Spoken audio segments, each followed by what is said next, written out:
2017 թվականի սեպտեմբերի 1-ից ուժի մեջ է մտնում 12-ամյա կրթության պարտադիր լինելու օրենսդրական պահանջը։ Ինչպես գիտեք, նախկինում պարտադիր ուսուցումը 9-րդ դասարանով վերջանում էր 9-րդ դասարանով եւ մինչեւ երեխայի 16 տարին լրանալը։ Եվ այս առումով ունենք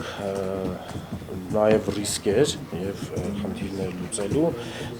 Նախ նշեմ, որ 12-ամյա կրթության պարտադիր լինելը դա աշխարհում կայուն զարգացման նպատակներից մեկն է եւ հանրակրթության մասին օրենքով արդեն սեպտեմբերի 1-ից պարտադիր է, ինչպես նաև սահմանադրական պահանջ է։ Նշեմ, որ այստեղ մենք անցում դեպի 12-ամյա կրթության, խոսեմ ռիսկերի մասին,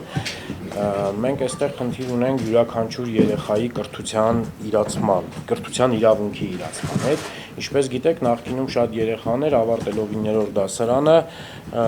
չեն գնում ավագ դպրոցներ, մի որոշ հատված կամ միջին մասնագիտական հաստատություններ կամ արհեստագործական, իսկ սեպտեմբերի 1-ից արդեն դա դառնում է պարտադիր եւ երեխան 9-րդ դասարանն ավարտելուց հետո կամ պարտադիր պետք է հաճախի ավագ դպրոց, կամ արհեստագործական ուսումնական հաստատություն կամ միջին մասնագիտական ուսումնական հաստատություն։ Եթե երիտասարդը չի շարունակելու իր կրթությունը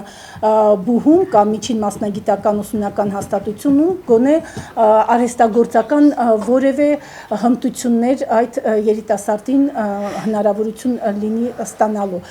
Կայուն զարգացման նպատակները ահա շեշտադրում են համընդհանուր ներառական որակյալ կրթությունը բոլոր երեխաների համար եւ ՄԱԿ-ի մանկական հիմնադրամը ամբողջ աշխարհում հետամուտ է այդ նպատակի իրականացմանը, երեխայի կրթության իրավունքի իրականացմանը եւ ստեղծում է մշտադիտարկման համակարգեր եւ առաջարկում է անդամ պետություններին այդ մշտադիտարկման համակարգերը, որպիսի կարողանան ժամանակին վերհանեն եւ արձագանքեն հանրակրթությունից դուրս մնացած երեխաների խնդրին։ Մեծ քարոզարշավ է նախատեսվում իրականացնել ծնողների բացատրելու, որ երեխան պետք է 6 տարեկանը լրանալու դեպքում կամ մինչև դեկտեմբերի 31-ը լրանալը հաճախի դպրոց, որտեղ դա իր կրթական իրավունքն է եւ ծնողը պարտավոր է երեխային ներգրավել կրթության մեջ